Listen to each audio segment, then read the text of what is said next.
স্কুলে পড়ে ছেলেটার মাথায় টুপি, কলেজে পড়ে ছেলেটার গালে দাড়ি। মাদ্রাসার এই নমুনা তুমি কলেজে কই পাইলা? কলেজের মধ্যে কি এমন সুন্দর বয়ান চলে? কয় চলে না। তো কেমনে তুমি এই রং পাইছো? কলেজের স্টুডেন্ট বলে একজন আল্লাহর প্রিয় বান্দা ওলি কামেল, তার নেক নজর লাগাইছি, এ কারণে আমার এখন কলেজে ক্লাস করি, টুপি ছাড়া ক্লাস করি না।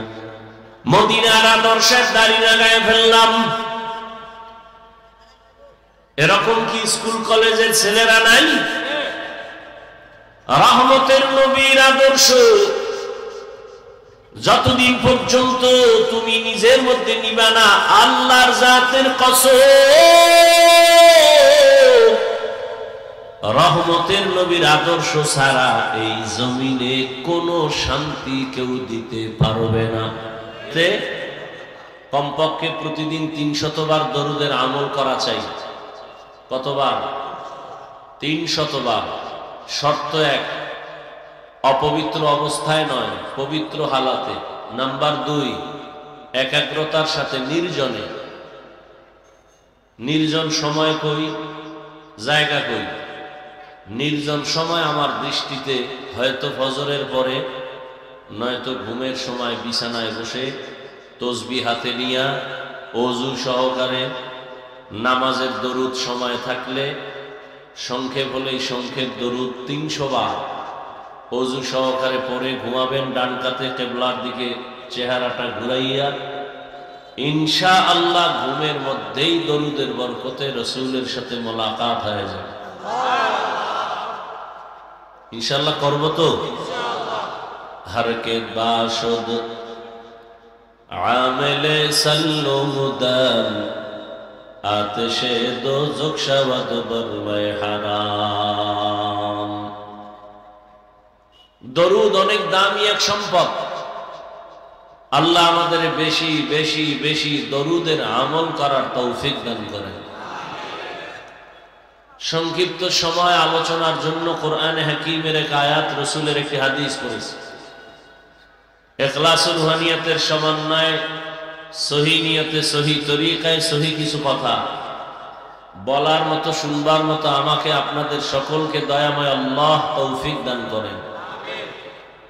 ইয়া আইয়ুহাল্লাযীনা আমানুত্তাকুল্লাহ, আল্লাহ বলেন হে মুমিন তোমরা তাকওয়া অর্জন করো, আমাকে ভয় করো। ওয়া কুনু মা'আস সাদিকিন, এবং সত্যবাদী আল্লাহর প্রিয় বান্দা যারা, এদের বন্ধু হয়ে থাকো। নবীজি বলেন মান তাওয়াযা লিল্লাহ রাফা'আহুল্লাহ, যে ব্যক্তি আল্লাহর জন্যই নিজেকে ছোট মনে করে, আল্লাহ তার মর্যাদা অনেক বাড়ায় দেন। নিজেকে ছোট মনে করি মানুষকে দেখাবার জন্য না, আল্লাহর সন্তুষ্টির জন্য। मिटा दो अपना हस्ती को अगर कुछ मर्तबा चाहो के दाना खाक में मिलकर गुले गुलजार होता है। নিজেকে যদি বড় বানাতে চাও হে মুমিন, বড়দের কদমে নিজেকে করে দাও বিলীন। আল্লাহ পাক রব্বুল আলামিন মানুষ সৃষ্টি করে শ্রেষ্ঠ মর্যাদা দিয়েছেন, এবং এই শ্রেষ্ঠত্ব ধরে রাখার জন্য দুটো ব্যবস্থা দিয়েছেন। এক ব্যবস্থার নাম রিজালুল্লাহ, আর এক ব্যবস্থার নাম হলো কিতাবুল্লাহ। রিজালুল্লাহ মানে আল্লাহর প্রতিনিধি, আল্লাহর সিলেকশন করা ব্যক্তি, আল্লাহর দেয়া কিতাব। ব্যক্তিদের মধ্যে শ্রেষ্ঠ ব্যক্তি রাহমাতুল লিল আলামিন, আর কিতাবের মধ্যে শ্রেষ্ঠ কিতাব হলো কুরআনুল কারীম। রহমতের নবীর মতো দামি আর কোনো ব্যক্তি নাই। যে কিতাব আল্লাহ দান করেছেন কোরআন, এই কিতাবের মতো দামি কোনো কিতাব নাই। যিনি দিয়েছেন তিনি আমার আল্লাহ। কেমন আমার আল্লাহ যে আল্লাহর মতো আর কোনো আল্লাহ নাই। কেমন আমার আল্লাহ যে আল্লাহ এত দামি, যার কুদরত দেখলে সওয়াব। কেমন রহমতের নবী আমার, যাকে দেখলেও বান্দার আমলনামায় সওয়াব। শুধু সওয়াবই না, মোহাব্বতের নজরে রহমতের নবীকে যদি কেউ একবার দেখে জাহান্নামের আগুন হারাম হয়ে যায়। আরো আস্তে করে বলে ইমামুল আউয়ালিন আল আখিরিন বহরে সদকা রাহমাতাল লিল আলামিন সাইয়্যিদুল কাউনাইন খাতমুল মুরসালিন আখিরা মদবুদ ফখরুল আউয়ালিন। রহমতের নবী কেমন, দয়ার নবী কেমন, মায়ার নবী। সারা জীবন যদি নবীর গুণগানের বয়ান চলে, বক্তা মরে যাবে, বয়ান মরবে না।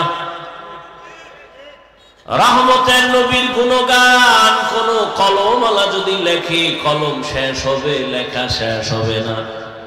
কেমন একজন মায়ার নবী আমার, যে নবীর চেহারা মুবারকের দিকে যদি কেউ তাকায়, পেটের ক্ষুধা সাথে সাথে নিবারণ হয়ে যায়।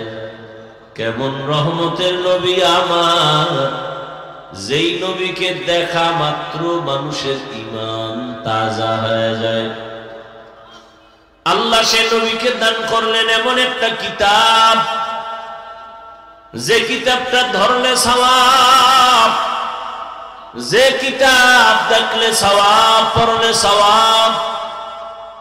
ওই কিতাবের নাম কি? এই কালামে জিন্দা কুরআনে হাকিম, হিকমতে উলা ইয়াজালসতু কদিম, বখা কুরআন কালামুল্লাহ বশনু কদিমাস্তি কদিমাস্তি নইনো। এমন একটা কিতাব আল্লাহ দান করলেন, যে কিতাবের মতো দ্বিতীয় কোনো কিতাব জমিনে নাই। ওই কিতাবটা ধর্মা সওয়াব, ও কিতাব দেখবা সওয়াব, ও কিতাব পড়ো সওয়াব, অর্থ জানো সওয়াব। এই কিতাবটা যে ঘরে থাকে, ঘর বড় দামি। মাধবপুর থানার ভেতরে বিল্ডিং এর অভাব নাই, কিন্তু এই জামিয়া মদিনাতুল উলুম টিনের ঘর, কোরআনওয়ালা ঘর এত দামি, 50 তলা বিল্ডিং এরও এই টিনের ঘরের মতো দাম নাই। কোরআনের কারণে মজলিসের দাম। রহমতের নবী বলেন এই মজলিসটা কত দামি, যে বসার সাথে সাথে জীবনের সব গুনাহ মাফ।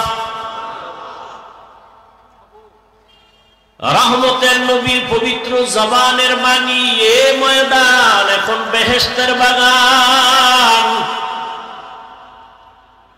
রহমতের ফেরেশতারা পুরা ময়দানটাকে ঘেরাও করে আছেন। আল্লাহ ও ফেরেশতা দিয়া আরশে আজিমে একটা সুন্দর মজলিস মিলাইছেন ফেরেশতারা। আর আল্লাহ ফেরেশতাদের বলেন, যাও ঘোষণা দিয়া দাও, এই প্যান্ডেলে যারা বসছে আমি সবার জীবনের সব গুনাহগুলো মাফ করে দিলাম। আতিনা ফি দারে দুনিয়া না হাসান, আতিনা ফি দারে উকবা না হাসান, ইয়া গিয়াসাল মুস্তাগীসিন ইহদিনা লিফতিখারা বিল উলুমি ওয়াল গিনা। হর গরিদে নেকো তু তৈয়ার है, जो न मांगे उससे तू बेजार है। আল্লাহ তাআলা বলেন আমার ভয় অন্তরে জমা করো, তাকওয়া অন্তরে জমাও, এবং এই জমিনে আমার কিছু প্রিয় বান্দা আছে তাদেরকে বন্ধু বানায় চলো, আমার রঙে রঙিন হয়ে যাও। আমার রং কই পাইবা? আমার মোহাব্বতের রং আছে রহমতের নবীর মধ্যে, তার থেকে রং নাও। রহমতের নবীর থেকে রং নিয়া জমিনের মধ্যে যারা আছে এরা এখন বর্তমানে একমাত্র উলামায়ে আহলে হক। উলামায়ে আহলে হকের সাথে মোহাব্বত আর বন্ধুত্ব তৈরি করে তুমি মদিনার রং লাগাও।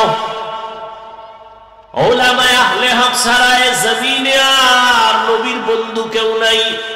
قال رسول الله صلى الله عليه وآله وسلم العلماء ورثة الأنبياء।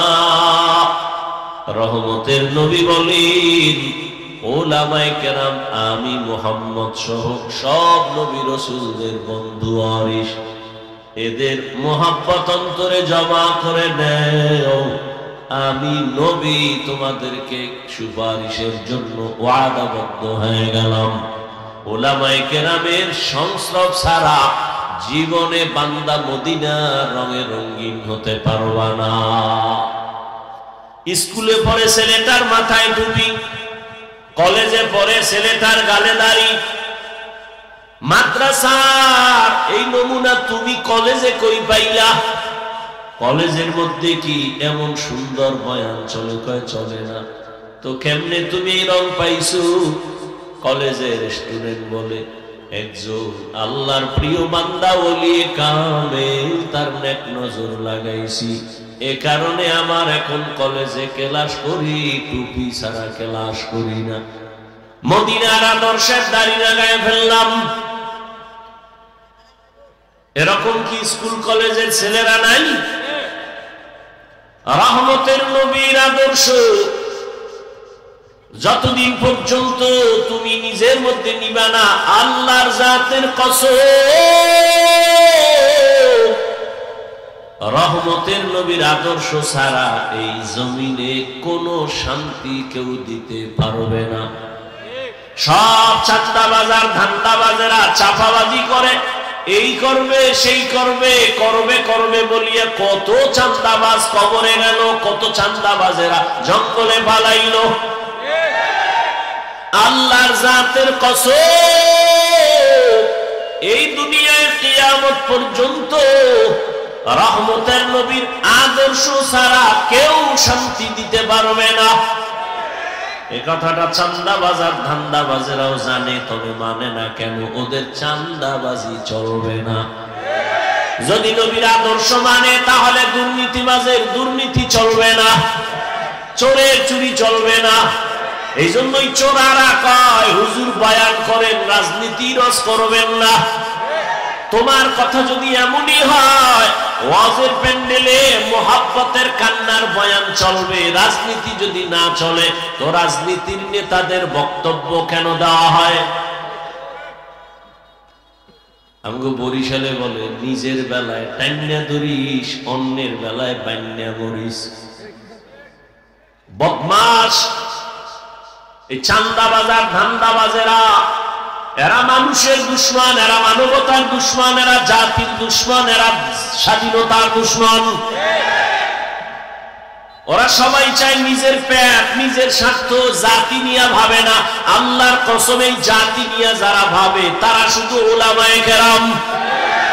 উলামায়ে কেরাম ছাড়া জাতি নিয়ে কেউ ভাবে না। কিন্তু পদে পদে চাঁদাবাজেরা মানুষের চোখে ধুলা দিয়া আলেমদেরকে দোষী বানাতে চায়। আল্লাহ যদি হেফাজত করে, কোন চাঁদাবাজার ধান্দাবাজ আলেমের ক্ষতি করতে পারবে না। কারণ আলেম দিন নেই রাত নাই, নিজের ছেলে, নিজের মেয়ে, নিজের স্ত্রী, নিজের পরিবার সব বাদ দিয়া উম্মত নিয়ে দৌড়ায়। কই ঘুম কই খানা, সব আলেম ওলামারা এত মেহনত করে একমাত্র কারণ আমার মদিনাওয়ালা নবীর মোহাব্বত অন্তরে জমা। আমি মাঝে মাঝে বলি সরকারি চাকরি করে বেসরকারি চাকরি করে ডিউটি করে কয় ঘন্টা? ঘুমান না, আমারে কামে লাগায় ঘুমাইতেছে। সরকারি বেসরকারি চাকরিজীবী কয় ঘন্টা চাকরি করে? 8 ঘন্টা চাকরি। বেতন কত? নিম্নে কত? নিম্নে 20,000। ডিউটি বলেন একজন মসজিদের ইমাম, তার ডিউটি কয় ঘন্টা? বলেন না কেন? বেতন কত? কত? এর থেকে আর জালেম কি হতে পারে, জুলুম কি হতে পারে? সরকারি বেসরকারি চাকরি করে 8 ঘন্টা, বেতন নেয় 20,000। টেবিলের তলে আরো কত মুক্তার দানা ভরে থাকে। আর একজন আলেম ইমামতি করে 24 ঘন্টা ডিউটি পালন করে, বেতন 5,000। সভাপতি দেয় মাসে 100, সেক্রেটারি 50, তাও ঠিক মতো দেয় না। মাঝে মাঝে ইমামের আবার ধমক দেয় রিক্সার ড্রাইভার। এক ওয়াক্ত নামাজ না পড়াইলে ধমক দেয়, হুজুর গেছিলেন কই? ইমাম বলে এত বড় সাহস, তুমি কে? বলে আমি রিক্সা চালাই। ধমক দিলা কেন? পাওয়ার কি? বলে মাসে 5 টাকা বেতন দেই। এরকম বেয়াদব আছে না নাই? এরে আল্লাহর গোলাম, এই জন্য উলামায়ে কেরাম টাকার পেছনে দৌড়ায় না। যদি দৌড়াইতো তাহলে 24 ঘন্টার সেকেন্ডের হিসাব করে করে টাকা নিত। কোনদিন আফসোস করে না, বরদোয়াও করে না, কত বেতন বাকি কিছু বলে না। আল্লাহর মোহাব্বত নিয়ে খেদমত করতেছে। এর কারণ একটাই, মদিনাওয়ালা নবীর আদর্শ তার ভেতরে। রহমতের নবী মক্কার জমিনে আসলেন এমন এক জায়গা, যে মানুষগুলো পৃথিবীর ইতিহাসে জাহেল, বড় চরিত্রহীন। এমন এক জায়গা মক্কার জমিনের মানুষ। রহমতের নবী এমন এক আদর্শ নিয়ে মক্কার জমিনে আসছেন। নবীর আদর্শ এক পর্যায়ে তারা গ্রহণ করিয়া চরিত্রহীন মানুষগুলো এত দামি হয়ে গেল। দয়াময় আল্লাহ লিস্টি দিয়া কয়, যাও জিবরাইল এই লিস্টি আমার রহমতের নবীরে দিয়া দাও। লিস্টির ভিতরে যাদের নাম আছে এরা সব বিনা হিসাবে জান্নাতি।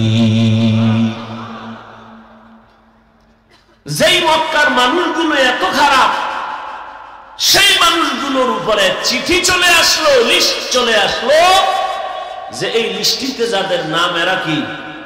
কথা বলেন না কেন? এর মধ্যে 1 নম্বরে কার নাম? কার নাম? আবু বকর। দ্বিতীয় নাম হলো ওমর। যেই ওমর আমার নবীকে জবাই করার জন্য তরবারি নিয়ে দৌড়ায়। রহমতের নবীর চেহারা মুবারক দেখে সেই ওমর এতটা আশিক, রহমতের নবীর সামনে গিয়ে তরবারি ফালায় বলেন, ইয়া রাসূলুল্লাহ আমারে কালেমা পড়ায় দেন, বেয়াদবি করে ফেলেছি, মাফ করে দেন। রহমতের নবীর ছোঁয়া পাইয়া ওমর এমন দাবি হয়ে গেল, তরবারি হাতে নিয়ে দাঁড়ায় বলে, ইসলামের দুশমনেরা, মুহাম্মদের প্রয়োজন নাই, যদি কেউ কিছু বলতে চাও আমি ওমরের তরবারির সামনে দাঁড়ায় যাও। আল্লাহ সে ওমরকে নবীজির ছোঁয়া পাওয়ার কারণে এতটা দামি বানাইছেন, এখন ওমর যেই পথে চলে শয়তান ওখানে চলে না। যুবক ছেলেটা একটা মদের বোতল হাতে নিয়ে মদ পান করে, মস্তি করে আর রাস্তা দিয়ে যায়। হঠাৎ করে তাকায় দেখে অন্য রাস্তার মাথায় ওমর আসতেছে। যুবকের অন্তরে ভয়, ওমরের দেখে এতটা ভয়, যদি মদের বোতল ওমর দেখে আমার গলায় ছুরি লাগায় দিবে, তরবারি চলে কথার আগে। যুবক ডাকে, হে মালিক, দয়া করে তুমি আমাকে হেফাজত করো, আর মদ পান করব না। ওমর সামনে আইসা এবার ডাক দিয়ে কয়, যুবক এই বোতলটা আমার হাতে দাও। যুবকের বোতলটা হাতে দিতে চায় না, যুবক কাঁপতেছে ভয়ে। বলে কাঁপো কেন? ভয় নাই, বোতল দাও। যুবক বোতলটা হাতের মধ্যে যখন দিছে, ওমরে ফারুক বোতলটা হাতে নিয়ে তাকায়, দেখে এক ফোঁটা মদও নাই, পুরা বোতলটা সাদা দুধে ভরা। এখন মানুষ রহমতের নবীর আদর্শ কেমন?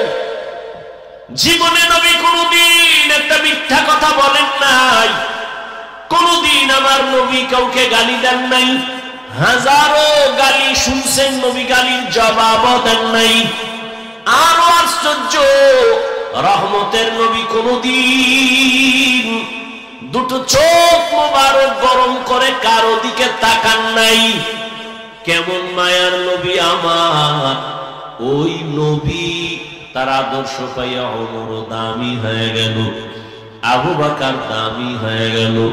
এরে নবীর উম্মতের দল, ওই নবীর আদর্শ ছাড়া আমি কসম করে বলেছি জমিনে শান্তি কেউ দিতে পারবে না। আজকে নবীর আদর্শ যার কাছে নাই, তার মতো অশান্তিতে কেউ নাই।